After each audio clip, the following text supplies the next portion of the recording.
Welcome to the tutorial video about the buoyancy lab. Buoyancy is referring to how buoyant something is or how well it floats. So in this lab, we're going to take a small graduated cylinder and put it inside of a larger cylinder filled with water, and then start to fill that small cylinder with pieces of metal to weigh it down. As it weighs more, it should go down into the water, and you can start to measure the difference between the level of the cylinder and the level of water. This is going to give you a sort of a measurement of how buoyant that cylinder is inside of the larger cylinder in the water. So what you'll notice is we have some options here. We have water, we have seawater, we have saturated salt water, and we have methanol. And those are given with different densities. So how does liquid density affect buoyancy? This is the question you're looking at for the lab. So pick a hypothesis you'd like to test. I'm just going to click on one at random. And then we're going to start looking at these different liquids. Now notice you do have to measure the level of the liquid separately from the measure of the cylinder. Let's do that for water. So starting with the liquid level, press play.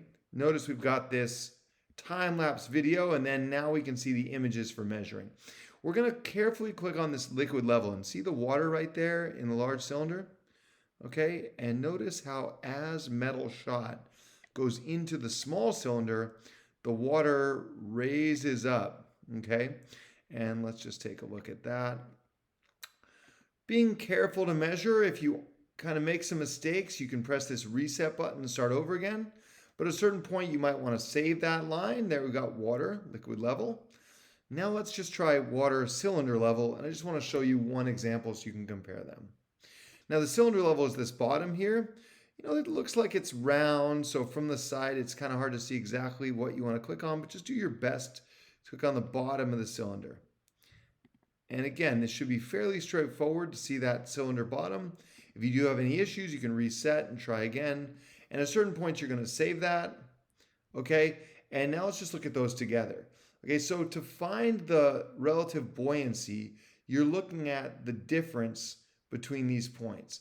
So say at 40 grams added, how many centimeters up did the water go, and how many centimeters down did the cylinder go? And you're going to look at that for each different liquid, 4 liquids with different densities. Learn something about buoyancy in this lab about liquid density and buoyancy.